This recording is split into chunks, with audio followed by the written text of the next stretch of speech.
Od roku 2001 každoročne dňa 26. septembra oslavujeme Európsky deň jazykov. Tento deň nám pripomína, aké dôležité je učiť sa rôzne jazyky a spoznávať nové kultúry. Vedeli ste, že v Európe máme viac ako 200 jazykov? Učenie sa jazykov nám pomáha lepšie komunikovať, rozumieť si navzájom a otvárať dvere k novým príležitostiam. Tento rok sa nesie v znamení jazykmi Zambie. Európsky deň jazykov je tak aj oslavou demokracie, slobody a solidarity. Lepšie si rozumieme, keď hľadáme spoločné riešenie a budujeme budúcnosť spolu. Vážiť si rôzne jazyky a kultúry znamená nielen milovať materský jazyk, ale aj učiť sa iné jazyky. Dnes máme pre vás niečo veľmi špeciálne. Naši šikovní žiaci vám prednesú krátke básničky v rôznych jazykoch. Počúvajte pozorne a uvidíte, aké krásne a zaujímavé môžu byť jazyky z rôznych kultúr sveta. Užite si tento jazykový zážitok. S dobrým útrom.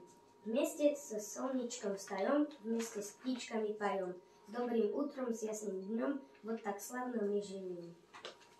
Ich bin Peter, du bist Paul, ich bin fleißig, du bist faul.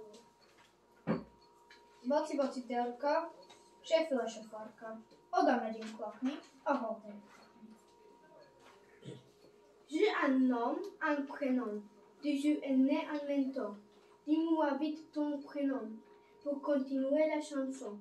Je m'appelle Laura, tu t'appelles Simi.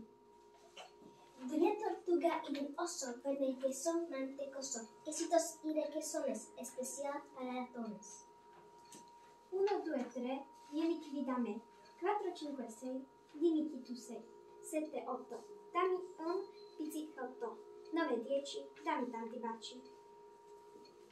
Kočka leze dírou, pes oknem, nebude-li pršet, nezmoknem. A když bude pršet, zmokneme, na sluníčku zase uschneme. Kosi, tapči, pôjdeme do babči. Babča nám dá mliečka a dziadek cukierečka.